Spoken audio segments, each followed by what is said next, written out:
Hello loves, my name is Roxy and samahan niyo ako sa aking A Day in a Life. So ayun, pagising natin ng umaga, ang una nating gagawin ay ligpitin yung ating pinaghigaan. Pinili kong mag voice over ngayong araw na to kasi marami akong gagawin ngayon. Para naman malaman nyo kung anong ginagawa ko sa araw-araw. Oo nga pala, marami pang hindi nakakaalam sa inyo na nakabukod na pala ako. Mag-isa lang ako sa bahay ngayon, naka-apartment pala ako. Marami din kasing nagtatanong sa akin kung kanino tong tinitirahan ko ngayon at nasan ba ako ngayon. Almost 5 months na ako nakatira dito. And simula nung tumira ako dito at ako na lang mag-isa, ako na lahat gumagawa ng gawaing bahay. So ayun, naisipan kong mamalengke muna kasi halos wala nang stock yung aking rep at yung aking pantry. Ako pa naman yung taong ayaw na uubusan ng stock palagi. Tapos pag namamalengke ako or nag-grocery, minimake sure ko na marami na yung bibilin ko kasi minsan tinatamad talaga akong lumabas ng bahay. Para kahit gutumin ako, may makukuha ako at may maluluto naman. Pero dito sa tinitirahan ko, meron naman kaming mini mart. Pwede kang bumili ng kahit ano dyan kasi andyan na lahat. Kaya lang nga pag nag-grocery ako binibili ko na lahat. Pag na lang naubusan ako, dun ako bumibili sa mini mart.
So ayun na nga, nakauwi na tayo ng bahay.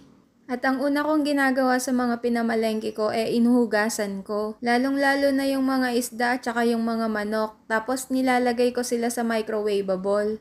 After nun, sineseparate ko sila depende sa lulutuin ko. Ganon din yung ginagawa ko sa gulay, hinuhugasan ko muna bago ilagay sa ref. Para pag magluluto ako, hindi na ako maghuhugas pa. At least malinis na agad, lulutuin na lang. Pag namamalengke pala ako, yung mga binibili ko lang halos is gulay tsaka isda.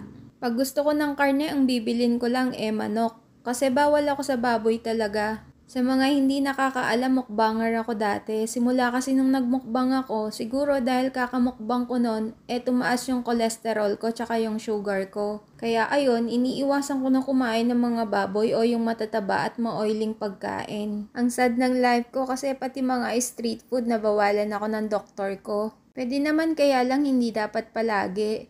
Pero simula nung tumaas yung cholesterol ko, palaging healthy yung kinakain ko. Kasi nakakatakot magkasakit ngayon, tapos ang mahal pang magkasakit. So ayun pala, natapos ko nang ayusin yung aking mga pinamalengke. So napag-isipan ko nang mag-almusal na. Gumawa ako ng tinapay dyan, tapos nilagyan ko na lang ng itlog at saka mayo. Favorite ko kasing palaman is mayonnaise, kaya palagi kong ginagamit is mayo. Tapos para hindi ako magilty sa kinain kong tinapay, sinasabayan ko siya ng chamomile tea.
So ayan, pagkatapos kong mag-breakfast, naisipan kong maglaba na. Sabi sa inyo marami akong gagawin sa araw na to, kaya napag-isipan ko ngayon talaga mag-film. Para naman may kwenta tong video na to, hehe. So ayun na nga, naglaba na ako kasi halos 1 week na yung marumi ko. Yung paglalaba ko kasi every 1 week, kahit marami pa yan o konti, maglalaba talaga ako after 1 week.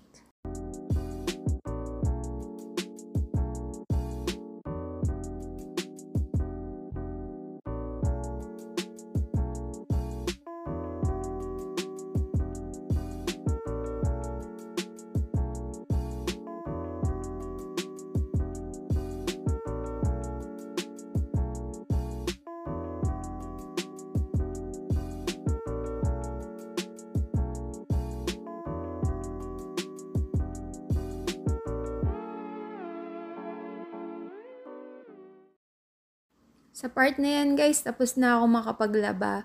At oo, pagkatapos kong maglaba, naisipan kong maglinis na ng bahay. Pag kasi inumpisan ko yung mga gawaing bahay, sinusunod-sunod ko nang gawin. Para after nun, pahinga na lang, wala nang iisipin pa. Ako kasi yung taong pag naglilinis ako o may ginagawa ako sa bahay, hindi muna ako kakain. Kasi pag kumain ako, parang tatama rin ako. Gusto ko kasi bago ako kumain, tapos na yung mga ginagawa ko sa bahay. And then after kong mag-map naman, sinunod ko namang gawin yung pagluluto.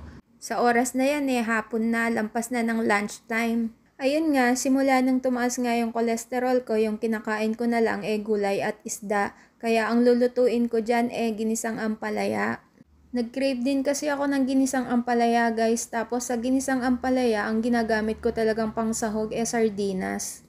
Pero syempre binabawasan ko yung matataas sa cholesterol na kinakain ko, kaya hindi ako gagamit ng sardinas dyan. Sobrang naging mahigpit talaga ako sa mga kinakain ko lately. Kaya minsan hindi ko na na-enjoy yung mga kinakain ko kasi paulit-ulit na lang. Kasi natatakot na talaga ako magkasakit ngayon. Kaya iniiwasan ko na lang yung mga bawal.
Oo nga pala, pera sa pag-iwas ng mga pagkain na bawal sa akin, sinasabayan ko rin siya ng pag-gym o pag-workout. Sa oras na yan, 4:00 na ng hapon. Minsan talaga nag-workout lang ako sa bahay. More on nakafocus ako sa cardio.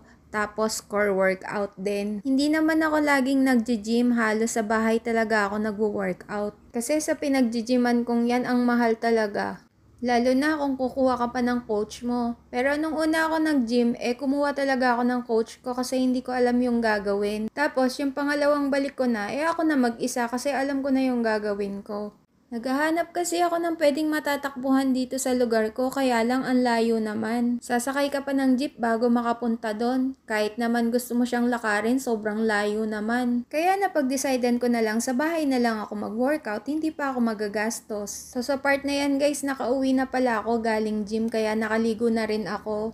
And nagre-ready na rin ako ng pagkain para makapag-dinner na ako. Yes po, kahit mataas yung cholesterol ko, 3 times a day pa rin akong kumain. Pero dati mali yung diet ko talaga. Sinusumpong kasi yung acid ko pag hindi ako kumakain guys.